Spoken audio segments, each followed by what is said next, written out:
Good evening. What you got?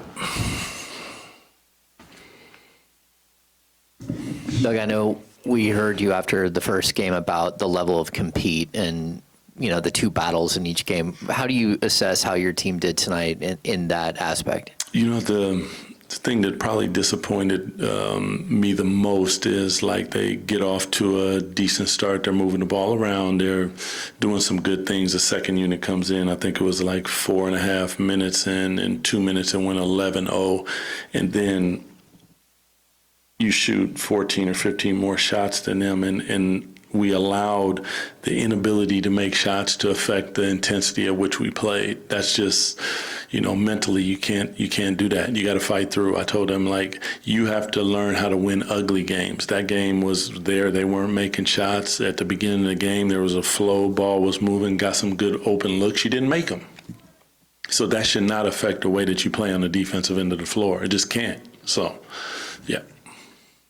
We heard Sabonis left to your right. Yep. With the hamstring injury late. Do you have any more clarity on that? No. I'm sure we'll be updated, but no update as of now. Talked a lot about defense, obviously, and it being a process. Where do you feel like you're at in that process, and how quickly do you like I tell them early on, I said, the road to success is full of potholes and is always under construction. So this is not going to be a simple, easy fix. We see some guys, some units that play with an intensity that we want to play with, period. And we have to find a way to hold down the fort at certain times of the game, regardless of what's that going to be, whether it's going to be a zone, whether it's going to be three-quarter court trap and back into a zone, whatever it is.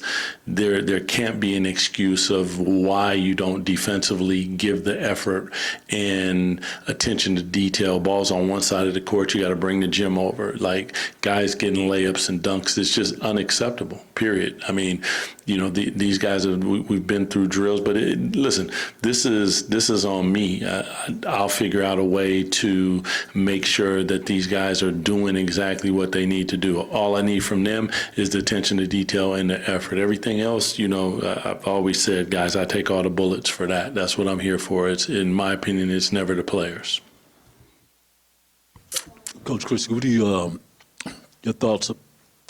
Seemed like, when Brook Lopez came in there, he hit 3 or 4 triples, and then that pretty much got them going. What are you trying to get your team to understand, when those type of things? And there was a couple shots where, your players were right up in his face. But what do you have to do to get them to understand, to try to calm that down, turn that water?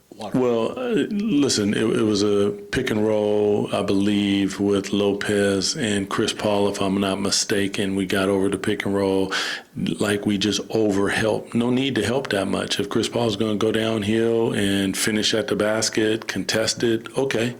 And we over-helped and we close out short to a guy who, on the scouting report that everyone saw, he's hot. So you got to get to his body. You can't give him any airspace. That's what he does. Make him dribble the ball. Make him go by you. And we talked about it, but the ability to, again, attention to detail, we have to be in those moments. And that's where I think, sometimes when you don't make shots, you get in your feelings, and unfortunately, you got to fight through that. That's the mental fatigue that is the game, and we will be better for it. Doug, don't want to ask you to speculate at all, but to see Domas leave, how tough is that, tonight, given, everything else you guys are already faced with? I mean, listen, your star player goes down. You never want to see that, period. I mean, I can't speculate on what it is, so hopefully it's nothing. We have some time before the first game, but those are the things that you just do not want to see. But it's part of what we do. It's the same thing with Keegan. Unfortunate as it is, it's part of our game. Doug, got a glimpse of Saric in the starting lineup. Went to IJ as well.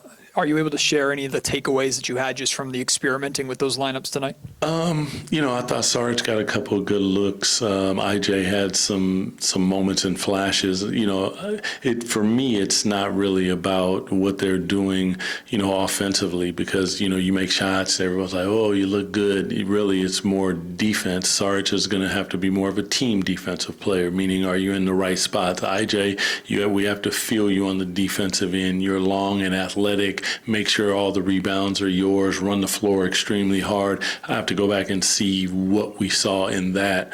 But, you're right. It's going to be, we got to feel our way through that. It's hard to replace the Keegan Murray. I mean, the kid is 6'8", 6'9". He shoots the ball.